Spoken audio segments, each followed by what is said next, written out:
Auto stand దగ్గరకు వచ్చేసాం సార్. చాలా థ్యాంక్స్ సార్. నాలా కళ్ళు కనపడని వాళ్ళకి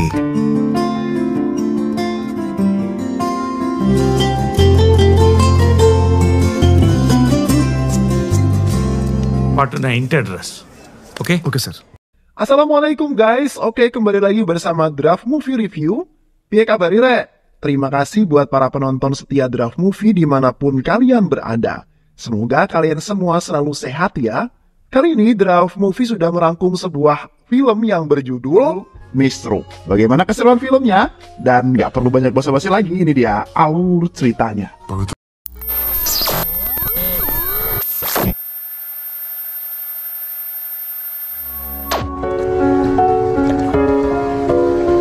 Pada awal film memperlihatkan seorang pianis hebat yang tentunya dia berpura-pura buta.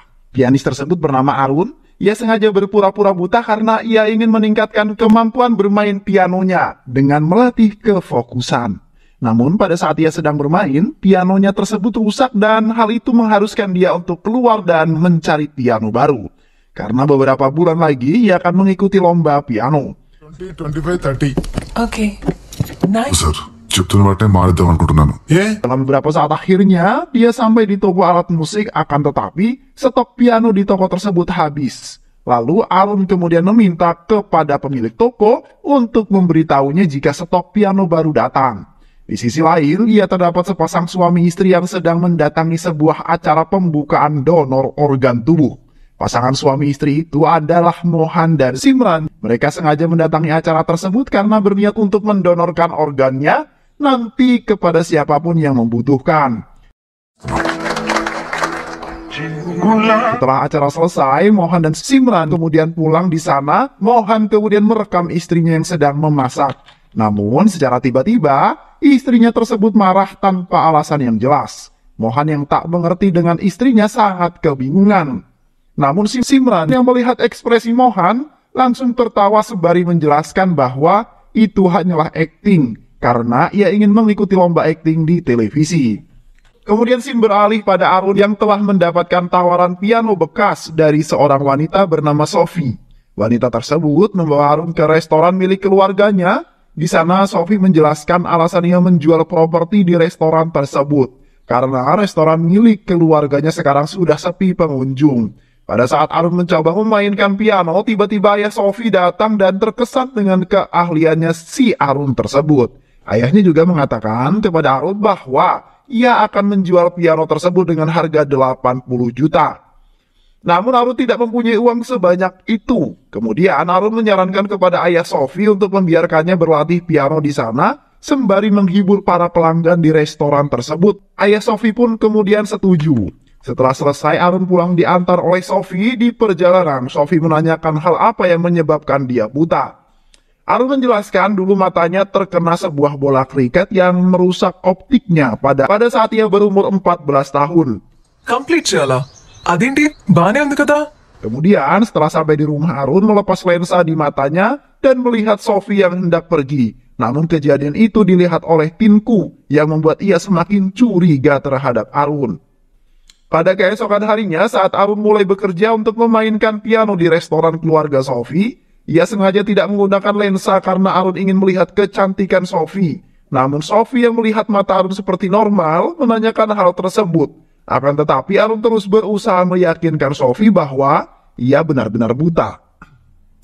Tak perlu waktu lama, akhirnya restoran Sophie kembali ramai pengunjung. Karena mereka sangat menyukai alunan piano yang dibawakan oleh Arun, hal itu juga membuat Arun dan Sophie semakin dekat. Hingga akhirnya mereka berpacaran. Pada suatu hari, Mohan yang merupakan teman dari ayah Sophie kemudian mengunjungi restoran itu dan mengagumi keahlian Arun dalam bermain piano. Tidak hanya itu, Mohan juga mengundang Arun untuk memainkan piano di rumahnya. Dan pada saat Mohan sampai di rumah, ia memberitahukan istrinya bahwa ia akan pergi keluar kota untuk memeriksa properti. Akan tetapi, Simran mendengar hal itu sangat marah mengingat besok merupakan hari anniversary mereka.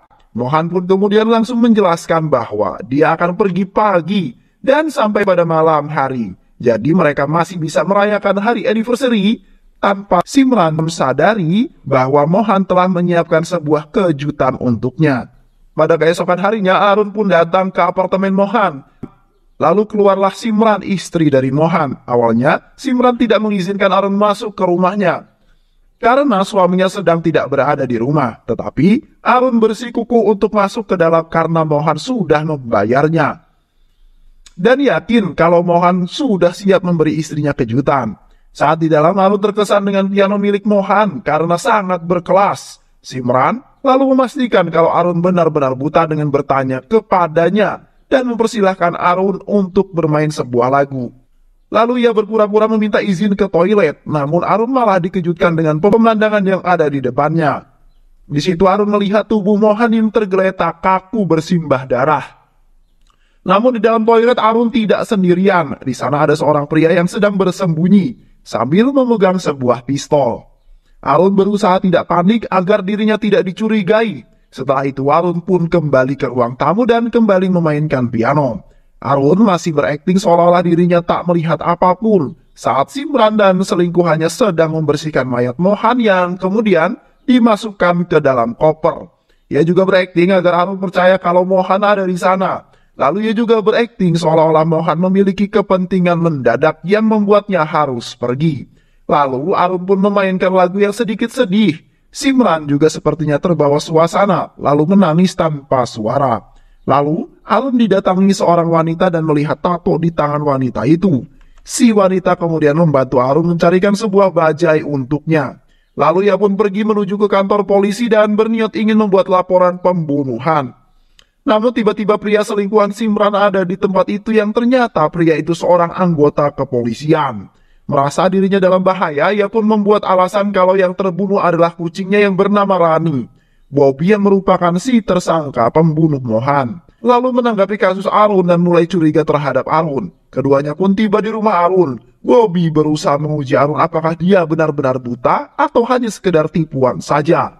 Arun yang melihat tempat soft lens ada di meja langsung mengambilnya. Karena jika Bobby melihat Arun akan mati. Sementara itu Bobby tiba-tiba menemukan sebuah koran. Dan ia membaca. Arun pun menjawab kalau koran itu digunakan untuk membersihkan kotoran kucingnya. Bobby kemudian pergi ke dapur lalu mengambil sebuah pisau yang langsung dilemparkan Bobby ke arah Arun. Namun Arun benar-benar sangat hebat. Dia berusaha tidak panik. Lalu tak lama kemudian kucingnya datang dan Bobby pun kemudian pergi. Esoknya orang digemparkan dengan berita terbunuhnya Mohan. Bobby yang menangani kasus pembunuhan Mohan meminta Arun datang ke kantor polisi. Karena menurut para keluarga Arun adalah orang terakhir yang bertemu dengan Mohan. Akan tetapi dia tidak ditahan karena tidak ada sesuatu yang mencurigakan dari dirinya. Esoknya Arun diminta untuk mengiringi lagu di acara pemakaman Mohan. Tiba-tiba seorang nenek tua bernama Niza menghampiri anak buah Bobby lalu mengatakan kalau dia melihat dua orang pria yang datang ke apartemen milik Mohan dan salah satunya adalah Arun. Besoknya Simran yang tahu kalau saat itu tetangganya melihat Arun masuk ke dalam apartemen. Ia berencana membunuhnya dengan berpura-pura minta obat sakit kepala. Lalu saat di lorong balkon apartemen Simran mengangkat si nenek dan mendorong hingga terjatuh. Tiba-tiba dari lift muncul Arun yang menyaksikan kasus pembunuhan di depan mata Simran. Sedikit panik karena Arun menjatuhkan tongkatnya. Tapi di saat yang sama pula, Arun masih berusaha berakting di depan Simran agar tidak dicurigai sama sekali. Dan Arun masih berpura-pura buta di depan Simran. Simran bermain piano tapi Simran bilang kalau dia ingin membicarakan tentang anaknya di rumah. Kemudian Arun pun bergegas untuk pulang dan menyiapkan minuman untuk disajikan kepada Simran. Tapi tanpa sepengetahuan Arun, seorang bocil diam-diam merekam Arun dan bocil tersebut merupakan anak tetangganya. Dan kebetulan saat itu Arun sedang menyiapkan sajian untuk tamu. Tak berselang lama, Simran datang lalu memberikan sebuah makanan yang sudah diberikan racun. Ia juga berusaha menguji Arun dan memastikan dengan berbagai caranya. Namun, Arun tetap fokus dan tidak tergoda untuk melakukan kesalahan. Simran kemudian meminta Arun untuk menunggunya sebentar, sementara ia akan menyiapkan minuman untuk Arun. Lalu Simran memberikan racun. Akan tetapi, Arun tidak dengan sengaja menumpahkan minuman dan Simran pun langsung mengeluarkan pistol mainan dan berakting. Membuat Arun kaget. Simran pun langsung tertawa terbahak-bahak karena Arun mengangkat tangannya. Padahal kan Arun buta. Kok dia bisa tahu kalau Simran lagi pegang pistol? Simran memaksa agar Arun mengaku saja kalau dirinya tidak buta. Arun minta maaf dan berjanji akan pergi dari kota lalu melupakan semua kejadian yang dilihatnya. Namun Simran tak percaya dengan kata-kata Arun. Tiba-tiba Arun menjadi pusing, ia lalu berlari ke wastafel untuk mencuci mulutnya. Ternyata Arun sadar jika sebelumnya dia telah memakan makanan yang diberikan Simran. Dan makanan itu telah diberi racun oleh Simran. Di waktu yang sama, datanglah Sophie lalu dia diberitahukan oleh si bocil kalau Arun sebenarnya pura-pura buta dan memperlihatkan video hasil rekamannya. Sophie yang kesal merasa dirinya dibohongi, langsung memanggil-panggil Arun di depan pintu kosannya. Tak disangka saat ia membuka pintu sudah ada Simran. Simran menjelaskan ke Sophie kalau setelah suaminya meninggal dia menjadi sangat kesepian. Lalu menemui Arun, tapi mereka malah wik-wik. Simran sengaja memfitnah Arun. Sophie yang mendengar hal tersebut merasa sangat kesal. Kemudian ia pun pergi dan memberikan sebuah pesan kalau piano Pedro akan dijual dan tak usah datang kembali lagi ke kafe. Ketika Arun bangun, dia sangat merasakan kalau dirinya tidak dapat melihat apapun. Pandangannya gelap, matanya putih. Arun tak percaya dengan apa yang dialaminya saat ini. Arun berusaha membersihkan matanya dengan air, kemudian masukkan kepalanya ke dalam air dan sekarang dia benar-benar menjadi orang yang buta. Ia pun kemudian langsung minta tolong membawa dirinya ke dokter, jika tidak dia akan membeberkan semuanya ke media. Namun Simran tak peduli lalu mengatakan kalau tak akan ada orang yang percaya dengan perkataan orang buta dan memberitahukan pesan dari Sophie sebelum dia pergi. Di bawah Simran meminta si bocil untuk memberitahunya tentang video Arun, lalu memberinya uang. Namun video itu dihapus oleh Simran dan dia juga mengambil uangnya kembali. Di saat itu Arun kemudian berusaha meyakinkan Sophie dan untuk memaafkannya, namun Sophie tetap tidak menerima maaf dari Arun. Sementara itu Simran kemudian menemui Bobby lalu memberitahukan semua ke Bobby. Walau begitu, Bobby tetap tidak tenang dan memutuskan akan membereskannya sendiri. Saat itu juga Arun berencana untuk meninggalkan kota itu dan membereskan semua data diri, termasuk paspornya yang dia masukkan ke dalam tasnya. Tapi dari belakang ada Bobby yang berusaha membunuhnya. Beruntung Arun dapat melawan dan segera pergi. Besoknya Arun sudah berada di stasiun dan anak dari Simran juga ada di sana. Lalu menghampiri Arun yang terluka akibat perkelahian semalam. Arun menyadari kalau ada Simran di sana. Lalu Simran pun menuntut Arun memasuki kereta. Di dalam kereta Arun berkhayal kalau anaknya Simran sedang dalam bahaya. Namun dia malah ditabrak sebuah bajai lalu terbangun di dalam rumah sakit. Setelah menjalani perawatan, Arun yang bangun dari pingsannya, ia berniat untuk melakukan pengobatan. Lalu dokter memeriksa mata Arun yang buta dan berkata dia akan mengobati dengan memberikan suntikan. Tapi bukannya obat yang disuntikan si dokter, justru malah mengambil darah Arun untuk dijadikan sebuah sampel. Lalu kemudian Arun diberi makan dan ia tinggal sementara di situ. Malamnya ia mengetahui kalau dokter itu dan si perawat berniat menjual organ dalam Arun dan bukan berniat untuk mengobatinya. Setelah berbicara dengan si perawat, dokter kemudian mendatangi Arun. Lalu dia bilang kalau dia akan melaksanakan operasi penyembuhan mata Arun. Awalnya semua berjalan lancar hingga saat dokter menerima telepon dan keceplosan. Kini Arun pun mengetahui rencana jahat yang sebenarnya. Lalu para penjual organ manusia ini menahan badan Arun. Namun, Arun berusaha untuk melawan. Lalu si dokter pun menyuntikkan obat bius dan membuat Arun pun lemas. Seketika dokter hendak memulai operasi, Arun terus mengoceh tentang pembunuhan Mohan. Si perawat berkata jika Arun mungkin utusan dewa, karena bagaimana mungkin seorang yang buta mengetahui tato dewa di lengannya. Saat Arun sadar ia mulai panik. Lalu mereka bertanya kepada Arun mengapa Arun mengetahui foto si wanita. Dan Arun pun menggambarkan semua ciri fisik orang yang ada di sana. Dan karena kejadian itu, mereka mulai menganggap Arun sebagai dewa dan memiliki mata yang ketiga. Arun kemudian membuat kesepakatan dengan para penjual organ tersebut, lalu menawarkan bayaran yang sangat tinggi dengan syarat mereka harus membantunya untuk menghabisi Simran. Mendengar hal tersebut, mereka pun menyetujuinya. Lalu ia pun pergi ke rumah Simran. Dan juga bertemu dengan Simran, ia berkata kalau kedatangan ke sini karena ada sesuatu hal yang harus dia urus. Simran lalu menelpon Bobby. Bobby minta Simran membawa Arun ke dalam pabrik gula bekas di pinggir kota. Ia berniat untuk menghabisi Arun dengan tangannya sendiri. Simran pun berangkat dengan Arun ke sana, namun saat di perjalanan, mobil mereka dicegat oleh sebuah bajai dan Arun tiba-tiba mengeluarkan tisu yang sudah diberi obat bius ke hidung Simran, hingga ia pun pingsan. Malamnya, Arun menelpon ke rumah Bobby dan memberitahukan ke istrinya kalau Bobby telah selingkuh dengan Simran dan ia juga telah membunuh suami Simran. Mendengar hal tersebut, si Laksmi yang merupakan istri Bobby histeris dan ingin membunuh suaminya.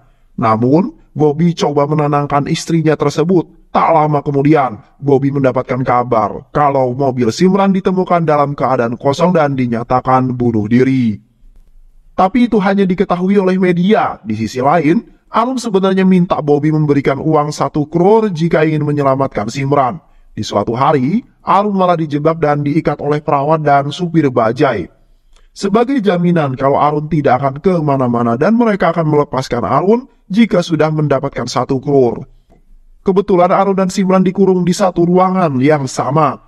Dan keesokan harinya, Bobby datang dan menjebak si pelaku yang mengambil uang tersebut. Lalu ia menembaknya, namun dia tidak membunuh orang tersebut. Setelah mengetahui kalau Simran ada di lantai bawah, Bobby pun bergegas memasuki lift. Si pria yang tertembak tadi memberitahukan kepada rekannya kalau si polisi sedang berada di lift. Suster itu langsung mematikan aliran listrik yang membuat lift menjadi macet.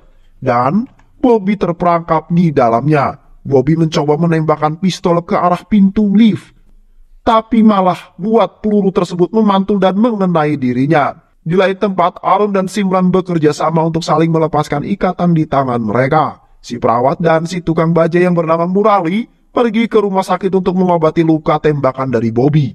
Namun, belum juga sampai di rumah sakit, Murali keburu tewas dan si perawat tadi sadar kalau dirinya ditipu oleh si polisi. Ternyata itu hanyalah lembaran kertas dan bukan uang asli. Singkat cerita, Arun dan Simran berhasil lolos dan menemukan jalan keluar. Tapi Simran diam-diam menyerang Arun yang tak bisa melihat. Ia berniat untuk menghabisinya, namun tak lama, kemudian si dokter datang, lalu ia dipukul dan ditusuk berulang kali oleh Simran. Tapi dengan bantuan dari Arun, Simran pun dibuat pingsan lagi oleh keduanya. Lalu mereka memasukkan Simran ke bagasi mobil dan pergi bersama Arun di dalam mobil. Di dalam mobil si dokter mengungkapkan bahwa Simran memiliki golongan darah yang langka dan ginjalnya dapat dijual ke seorang putri orang kaya berasal Dubai. Dokter itu bisa tahu karena sebelumnya dia sering mengambil sampel darah yang untuk dicocokkan ke sampel darah milik putri sultan itu. Dokter juga menawarkan akan membantu menyembuhkan mata Arun dengan menggunakan kornea mata milik Simran. Di lain dia diuntungkan, tapi di sisi lain dia sangat gelisah. Singkat cerita, saat Sophie sedang berjalan-jalan di luar negeri dikejutkan dengan lantunan suara piano yang dulu sering didengar Sophie, yang dulu sering dia dengar. Sophie kemudian mendatangi asal suara itu dan betapa terkejutnya dia melihat mantan pacarnya dulu berada di sana, membawakan sebuah musik. Setelah konser selesai, Sophie mendatangi Arun dan bilang, kalau kau membodohiku lagi. Mendengar kehadiran Sophie, Arun kemudian menceritakan semuanya kepada Sophie. Kemudian, saat Arun dan dokter di tengah perjalanan, terdengar suara kegaduhan dari bagasi mobil. Si dokter kemudian menghentikan mobil itu untuk memberi Simran obat tidur, tetapi ia dapat mengalahkan si dokter dan masuk mobil lagi pergi bersama Arun. Di sini, Arun mengira kalau yang mengemudi itu masih dokter dan membujuk dokter untuk melepaskan Simran. Kemudian, terdengar suara HP berbunyi dan dia menyuruh Arun untuk menjawabnya. Namun Arun terkejut karena yang berada di mobil bukanlah dokter melainkan Simran. Simran lalu memberhentikan mobil itu lalu menyuruh Arun untuk turun. Simran pun pergi meninggalkan Arun. Namun baru beberapa meter perjalanan, dia berbalik lagi ke arah Arun dan berniat untuk menabraknya. Di waktu yang sama, seseorang petani di sekitar situ yang mencoba membunuh kelinci liar dengan senapannya malah meleset dan menyebabkan si kelinci itu melompat dan menabrak kaca depan mobil yang dikendarai oleh Simran. Simran kemudian kehilangan kendali lalu menabrak beton di pinggir jalan. Lalu mobil itu pun terbalik berulang kali yang akhirnya berhenti. Dan Simran pun tewas karena kecelakaan tersebut. Setelah Arun menceritakan semua kisahnya kepada Sophie, ia merasa bahwa Arun seharusnya menerima tawaran dokter untuk mengobati matanya. Dan Arun pun pergi menggunakan tongkatnya. Tiba-tiba, dia menggunakan tongkat tersebut untuk memukul sebuah kaleng dan masuk dengan tepat ke tong sampah. Kemudian terungkap bahwa Simran telah berjanji untuk mendonasikan kedua matanya jika ia meninggal nanti saat di sebuah acara bersama Mohan saat itu.